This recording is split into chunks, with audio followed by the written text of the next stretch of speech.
Hello, dear children. How are you all? I hope all are well. Dear children, today in this class, we are going to learn about the one of a very beautiful poem from your 6th standard English language. ಮಕ್ಕಳೇ, ಇಂದಿನ ಈ ತರಗತಿಯಲ್ಲಿ ನಾವು ನಿಮ್ಮ 6ನೇ ತರಗತಿಯ English ಪದ್ಯವಾದ the way to succeed ಅಂದರೆ ಯಶಸ್ಸಿನ ದಾರಿ ಈ ಪದ್ಯದ ಕುರಿತು ಅಭ್ಯಸಿಸೋಣ. This poem is written by Norman MacLeod. First we have to learn about the poet. ಮಕ್ಕಳೇ, ಈ ಪದ್ಯವನ್ನು ನಾರ್ಮನ್ ಮ್ಯಾಕ್ಲೋಡ್ ಎನ್ನುವ ಕವಿ ಬರೆದಿದ್ದಾರೆ. ಬನ್ನಿ ಕವಿಯ ಬಗ್ಗೆ ತಿಳಿಯೋಣ. About the poet, Reverend Norman MacLeod was born on June 3rd, 1812 and died on 16 June 1872. He was a Scottish clergyman and author. He was a religious man and was largely instrumental in the work of strengthening the Scottish Church. ಮಕ್ಕಳೇ, reverend Norman ಮ್ಯಾಕ್ಲೋಡ್ ಒಬ್ಬ ಪ್ರಸಿದ್ಧ Scottish ಫಾದ್ರಿ ಹಾಗೂ ಲೇಖಕರಾಗಿದ್ದರು. ಅಷ್ಟೇ ಅಲ್ಲ, ಅವರೊಬ್ಬ ಮಹಾನ್ ಧಾರ್ಮಿಕ ಮನೋಭಾವವುಳ್ಳ ವ್ಯಕ್ತಿಯಾಗಿದ್ದು ತಮ್ಮ ಸ್ಕಾಟಿಷ್ ಚರ್ಚ್ನ ಒಂದು ಪ್ರಮುಖ ಶಕ್ತಿಯಾಗಿ ಹೊರಹೊಮ್ಮಿದಂಥ ವ್ಯಕ್ತಿಯಾಗಿದ್ದರು. ಬನ್ನಿ ಅವರು ಬರೆದಂಥ ಪದ್ಯವನ್ನು ಅಭ್ಯಸಿಸೋಣ. Dear children, let we recite the poem The Way to Succeed. After me, you also practice this poem at your home. Drive the nail, alright boys, hit it on the head. Strike with all your might, boys, while the iron's red. Drive the nail, alright boys, hit it on the head. Strike with all your might, boys, while the iron's red. When you have work to do, boys, do it with a will. They who reach the top, boys, first must climb the hill. When you have work to do, boys, do it with a will. They who reach the top, boys, first must climb the hill. Standing at the foot, boys, gazing at the sky. How can you get up, boy, if you never try? Standing at the foot, boys, gazing at the sky. How can you get up, boys, if you never try? Though you stumble, oh boys, never be downcast. Try and try again, boys, you will succeed at last. Though you stumble, oh boys, never be downcast. Try and try again, boys, you will succeed at last. Try the nail, alright boys, hit it on the head. Strike with all your might, boys, while the iron's red. Strike the nail, alright boys, hit it on the head. Strike with all your might, boys, while the iron's red. Dear children, now let me discuss some new words from this poem. Strike, hit, ಹೊಡೆ. Might, strength, ಬಲ ಅಥವಾ ಶಕ್ತಿ. Gauge, look, ನೋಡು, ದಿಟ್ಟಿಸಿ ನೋಡು. Stumble, trip and lose one's balance, ಎಡವು ಅಥವಾ ಸಮತೋಲನ ತಪ್ಪು.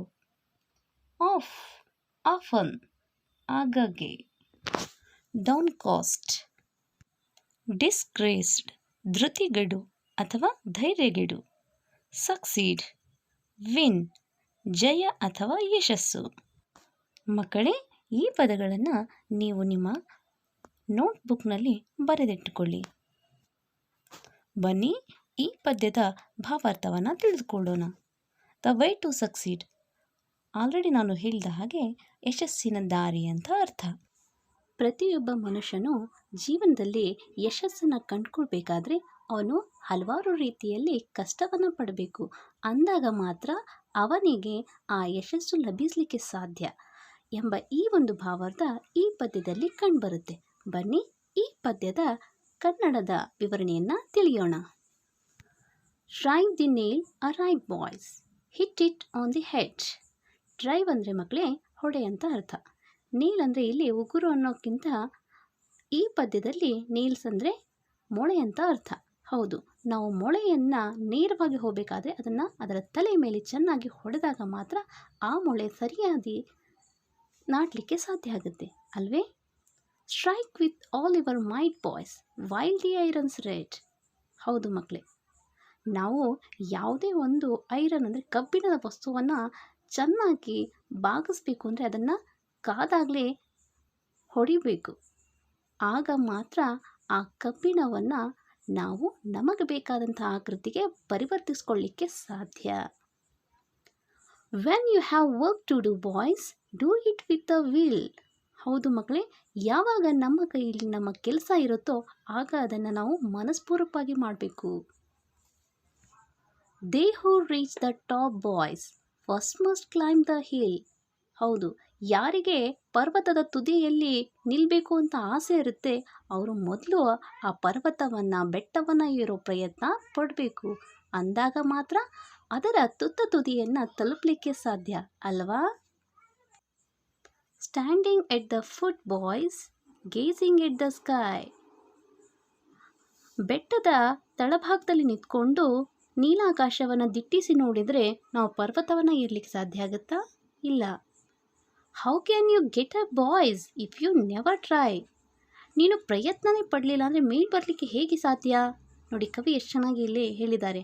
ಅಂದರೆ ಮಕ್ಕಳೇ, ನಾವು ಪ್ರಯತ್ನ ಪಟ್ಟಾಗ ಮಾತ್ರ ಅಂದುಕೊಂಡಿದ್ದನ್ನು ಸಾಧಿಸಲಿಕ್ಕೆ ಸಾಧ್ಯ ಆಗುತ್ತೆ ಅಲ್ವಾ? Though you stumble oft boys never be down cost.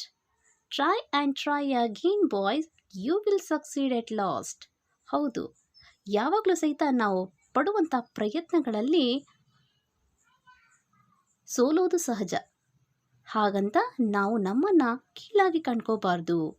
ಪುನಃ ಪ್ರಯತ್ನಿಸ್ತಾ ಇರಬೇಕು. Try and try again boys. Yes, ಮರಳಿ ಯತ್ನ ಮಾಡು ಅಂತಾರಲ್ಲ, ಆ ರೀತಿಯಾಗಿ ನಾವು ಪುನಃ ಪ್ರಯತ್ನಿಸಿದಾಗ ಯಶಸ್ಸು ನಮ್ಮದಾಗುತ್ತೆ ಅಲ್ಲವಾ ಮಕ್ಕಳೇ?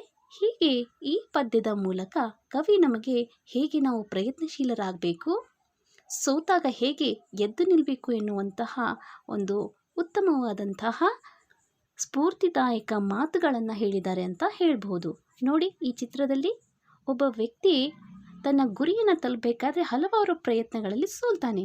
ಆದರೆ ಕೊನೆಯದಾಗಿ ಆತ ತನ್ನ ಗುರಿಯನ್ನು ತಲುಪ್ತಾನೆ ಅಂತ ನೋಡ್ಬೋದು ಅಲ್ಲವೇ? ಹಾಗಾದರೆ ಈ ಪದ್ಯದಲ್ಲಿ ನಮಗೆ ಕಂಡುಬರುವಂಥ ಒಂದು ಸಂದೇಶವೇನೆಂದರೆ, everything is possible when we try. ಪ್ರಯತ್ನಿಸಿದಾಗ ಎಲ್ಲವೂ ಸಾಧ್ಯ. Trying and trying is the way to succeed. ಪ್ರಯತ್ನವೇ ಯಶಸ್ಸಿನ ದಾರಿ. ಸೊ ಈ ರೀತಿಯಾಗಿ ಈ ಪದ್ಯದಲ್ಲಿ ಕವಿ ನಾರ್ಮನ್ ಮೆಕ್ಲರ್ಡ್ ನಮಗೆ ಹಲವಾರು ರೀತಿಯ ಸ್ಫೂರ್ತಿದಾಯಕ ಮಾಹಿತಿಗಳನ್ನು, ಸಂದೇಶಗಳನ್ನು ನೀಡಿದ್ದಾರೆ ಅಂತ ಹೇಳ್ಬೋದು. ಹಾಗಾದರೆ ಮಕ್ಕಳೇ, ಇಂದಿನ ಈ ತರಗತಿಯಲ್ಲಿ ನಾವು ಚರ್ಚಿಸಿದ ಪದ್ಯದ ಭಾವಾರ್ಥ ನಿಮಗೆ ತಿಳಿದಿರಬೇಕಲ್ವೇ? ಇನ್ನು ಹೆಚ್ಚಿನ ಈ ಪದ್ಯದ ಇನ್ನಿತರ ಉಳಿದ ಆ್ಯಕ್ಟಿವಿಟೀಸ್ಗಳನ್ನು ಮುಂದಿನ ತರಗತಿಯಲ್ಲಿ ಚರ್ಚಿಸೋಣ. Thank you one and all. Bye.